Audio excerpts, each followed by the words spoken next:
live on multiple platforms at the same time, I will definitely be taking a look at all the different platforms and seeing how it actually pushes it out to each of them.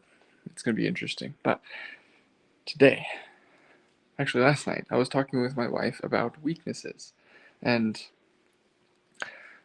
for ever since I was 10 years old, for 17 years now, my back has been fractured. And for the first 5 years, I did not know what was wrong. So when I was 10 years old, I was doing gymnastics. I dove into a forward roll, and instead of rolling, I just pancaked. And so I just went flat. I was like, poof. And like that hurt. It hurt pretty bad, but I got back up. I was able to move around. I was like, oh, okay, all right, we're good. But like later on, as I continued to do things, it continued to aggravate whatever I had done when I pancaked in gymnastics. And in one instance, I was reaching over to pick up a pen, and as I was coming back up with the bend and snap, my back was just like poof, just collapsed, and I literally like almost fell on the floor. I had to catch myself on the chair that was next to me. My dad was in that chair, and he looked at me. He's like, "Are you okay? What just happened?" He was really confused, and I couldn't describe what had just happened because, well, I think I was only like 11 or so, and that was the first time it had happened. But that was the peak of the pain that I would consistently experience until today, actually. Even right now, I can feel my back is a little bit shifty. And 5 years later, multiple radiologists later, we finally discover that my lumbar spine is fractured. And the way that they found it was because they put me on my side and they took an x-ray from my side. I think they call that laterally.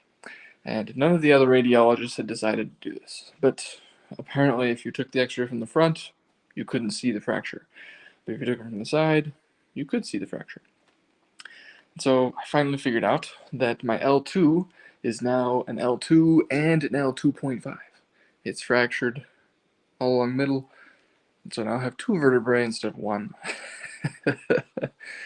And this causes a condition called spondylolisthesis, which is effectively a very fancy way of saying that my vertebrae move more than they should.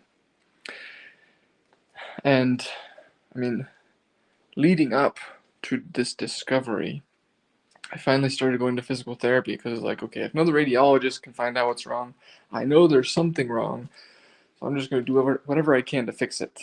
When I was at this physical therapist, he was like, your core is really, really weak. And I was like, well, no, that's not acceptable. So I started working out. Started like trying to become as strong as I possibly could because I found that if I maintained my strength and my flexibility, I needed to have both. I couldn't just be insanely strong. I had to stretch as well. I could minimize the pain greatly, almost completely, in many circumstances.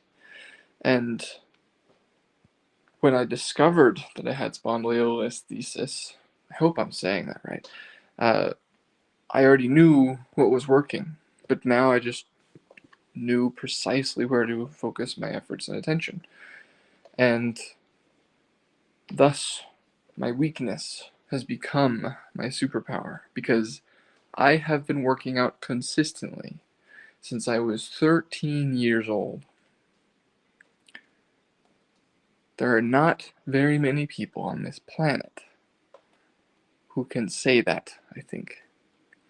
And that consistent exercise has made me incredibly healthy, has enabled me to,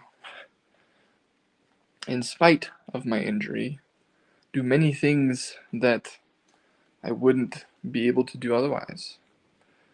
Like hiking, like 20 hours in one day, for example. I would not have been able to do that even if I would say my spine wasn't fractured, if I wasn't consistently exercising.